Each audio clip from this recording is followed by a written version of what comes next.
Bersama Badan Intelijen Negara Daerah Sumsel, Dinkes Muratara gencar melakukan upaya vaksinasi COVID-19 jemput bola ke pelosok desa terpencil di Muratara.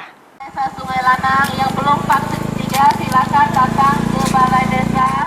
Jauhnya akses jalan menuju gerai vaksinasi di sejumlah puskesmas di wilayah Muratara bagi warga di pelosok desa membuat Dinas Kesehatan bersama BIN Daerah Sumsel melakukan upaya vaksinasi COVID-19 jemput bola yang menyasar ratusan warga di wilayah perbatasan Sumsel dengan Jambi, yakni di Desa Sungai Lanang, Kecamatan Rawas Ulu, Muratara.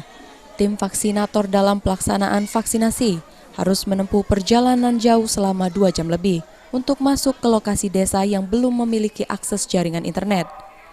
Kabid Pencegahan dan Pengendalian Penyakit Dinkes Muratara menjelaskan, meski sempat terkendala oleh akses jalan yang berlubang dan tidak adanya jaringan sinyal internet di desa, namun tim vaksinator bersama pemerintah desa tetap bersemangat memberikan pelayanan vaksinasi jemput bola bagi warga yang berada di pelosok desa terpencil. Antusiasnya luar biasa.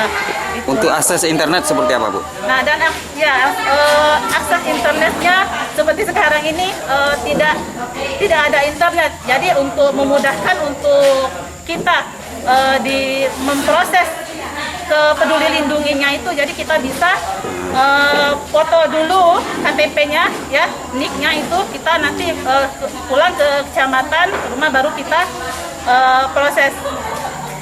Ini rata-rata warga yang ini vaksin apa, Bu? Rata-rata warganya itu sama sih, ada yang vaksin 1, vaksin kedua ya, terus booster. Tapi yang banyaknya juga ini booster, karena yang booster juga mungkin ini sudah aturan pemerintah mengharuskan booster untuk kita keluar kota, keluar negeri itu mengharuskan booster. Jadi mereka itu mau tidak mau harus booster, dan sepertinya mereka masyarakat ini tidak takut lagi dengan vaksin, dan alhamdulillah. Untuk capaian vaksin booster sendiri sudah berapa, Bu? Vaksin booster kita, kalau untuk booster yang vaksin 3 ini untuk Muratara itu di atas 45, kita peringkat 1 dari 17 kabupaten kota. Diharapkan dari vaksinasi ini, masyarakat menjadi lebih sehat dan terhindar dari COVID-19. Sampai saat ini capaiannya vaksinasi booster di Musi Rawas Utara sudah mencapai di angka 45%.